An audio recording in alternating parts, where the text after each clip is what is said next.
A new Pokémon Presents has finally been officially confirmed. On February 27th, 2026, also known as Pokémon Day.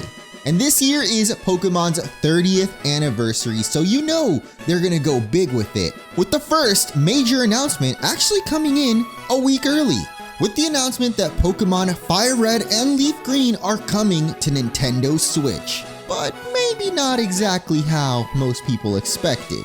You see, for the last 5 years or so, many fans have been speculating on classic Game Boy and Game Boy Advance Pokemon games coming to Switch, most assuming they would be added to the Nintendo Switch Online catalog. But lo and behold, today we've got them officially announced. It turns out they're actually going to be standalone ports. So let's take a look at this trailer first. Some excitement doesn't fade, no matter what. Yo, that went by quicker than like... It's funny because the default text speed in the real game is like super slow, but they made it so fast in this trailer.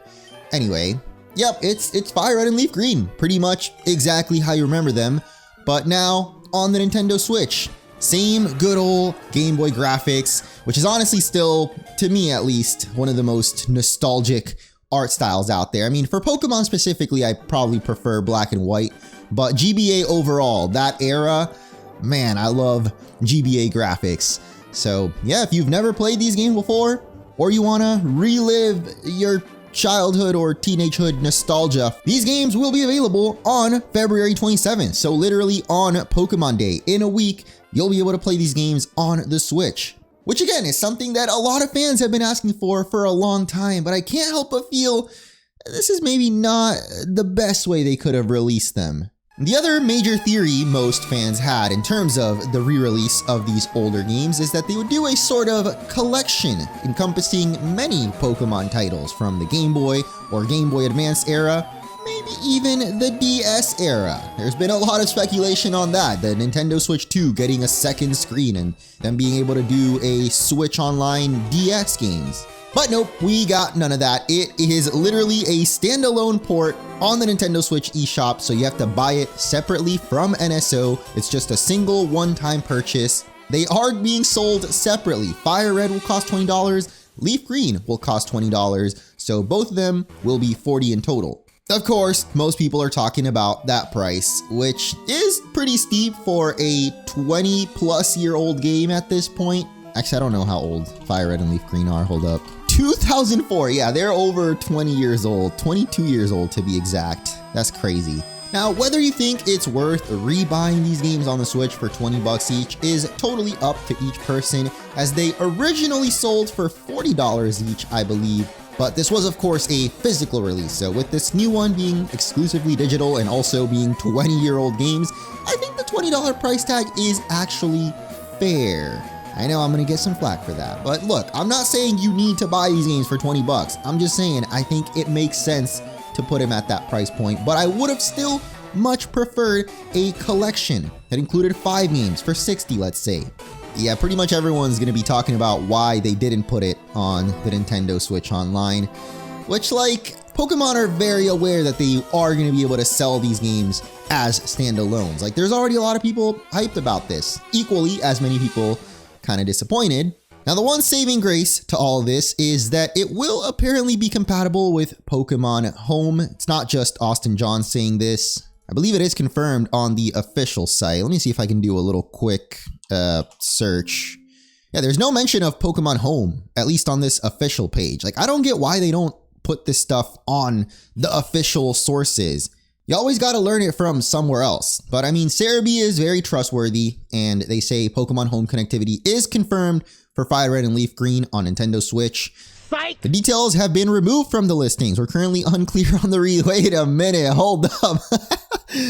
I mean, I think that there will be Pokemon Home connectivity. It's just they don't know exactly when it's gonna come out. I mean, we still haven't even gotten Pokemon Home for Legends EA. I don't know why it takes Pokemon so long to make these games compatible with Home. I'm assuming for Legends EA, they're just waiting for Pokemon Champions to drop, which we're definitely going to get some news on Pokemon Day in a week.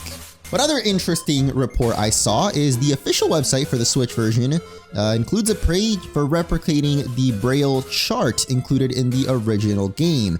And this does link to the Sevi Islands, but more famously, Braille is used in Pokemon Ruby, Sapphire, and Emerald, of course, to get the Reggie Trio. So, you know, I'm not saying we're getting Ruby, Sapphire, and Emerald, but considering they're already putting these, it doesn't seem too far-fetched that they would eventually put the Gen 3 games on the Switch as well.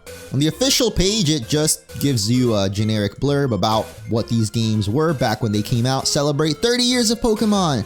I'm actually now seeing this post that apparently online play is not supported, only local multiplayer. So if you go on the official Nintendo America website, FAQ, will it be possible to trade or battle with other players? Says here, all original connectivity will work just as they did on GBA via local wireless communication. Online play is not supported, which if you ask me is weird. I mean, part of the justification for them re-releasing these just as ports is that you would be able to trade battle online. That's definitely an L. It'd be nice if you could just get all the language versions, because I would be down to play in Japanese since I've been learning Japanese, but no, this will only get you the English version or whatever version you buy on the eShop. So if you for some reason did want to buy the Japanese version, you'll have to actually switch your region over to Japan.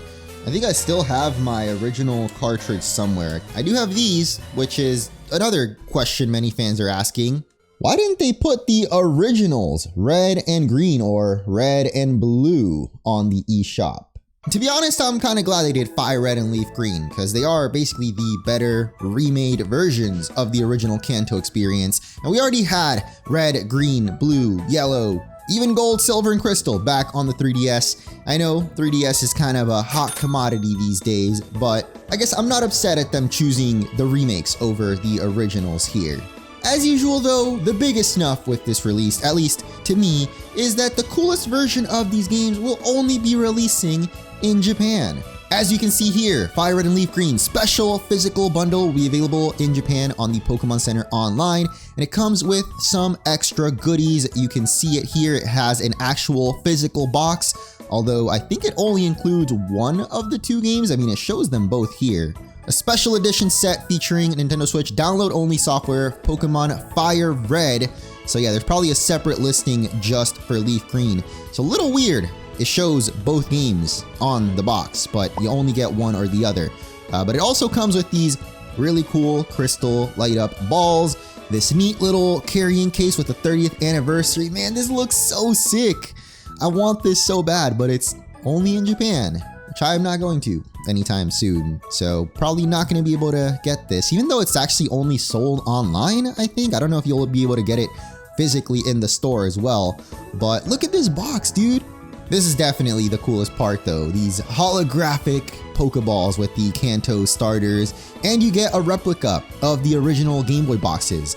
Of course, there's not going to be anything inside of these, but still, the replica box is pretty nice, and this specifically, I really like the design of this box. So, fingers crossed, maybe they start selling it internationally, but it's probably not happening. And then of course there's going to be a bunch of people saying that you can already play FireRed and LeafGreen, potentially in a much easier way. And on devices you probably already have. You know, I'm not going to tell you how you have to play FireRed, but the option is out there. It's got super speed. Literally the one thing that makes these potentially worth it for some people is the home compatibility, but even then, getting Pokemon from FireRed into home isn't all that special because it's just Gen 1 and some Gen 2 Pokemon in the post-game. And I mentioned earlier, but these are going to be exactly the same as the original GBA games, even down to the Game Corner. I remember seeing some people worried that they might remove the Game Corner like they did in Heart Gold Soul Silver, got replaced with the Voltorb Flip. Pretty sure the Game Corner is going to remain intact. But more importantly, the physical special split and basically all the old jank of Pokemon is also going to remain intact, which I think will be a little bit challenging for newer players that have only played like the Switch or 3DS era games. Going back to GBA can be a little bit tough just because the mechanics were, you know, outdated, I guess you could say. Anyway, let me know what you think of FireRed and LeafGreen. coming to the Nintendo Switch. Will you be picking one or both of these up? I definitely would have liked to see a physical release. I'm a big physical release guy, at least when it comes to Pokemon games and wanting to collect the boxes. So I'm most hoping that the Japanese exclusive crate ends up coming out outside of Japan. Otherwise, I probably won't be picking them up, as I've already played these games literally dozens of times when I was a kid and even as an adult. In fact, I have a full Let's Play of Pokemon FireRed from 16 years ago. So I think I'm gonna actually go back through this playthrough and add thumbnails to it, and also potentially maybe finishing it, because I left off episode 43. What's up, everyone? Welcome back to Pokemon FireRed. Let me know in the comments, would you like me to finish this 16-year-old Let's Play and do the Sevi Islands? And in case you missed it, it is going to be releasing next Friday after Pokemon Presents, which I will also be live right here reacting to. So be sure to subscribe if you haven't yet to stay tuned for that. And a couple more videos, I'm going to do a Pokemon Presents predictions and maybe some predictions for Gen 10 as well coming up this week. So hit that like button if you enjoyed, and I'll catch you in the next one.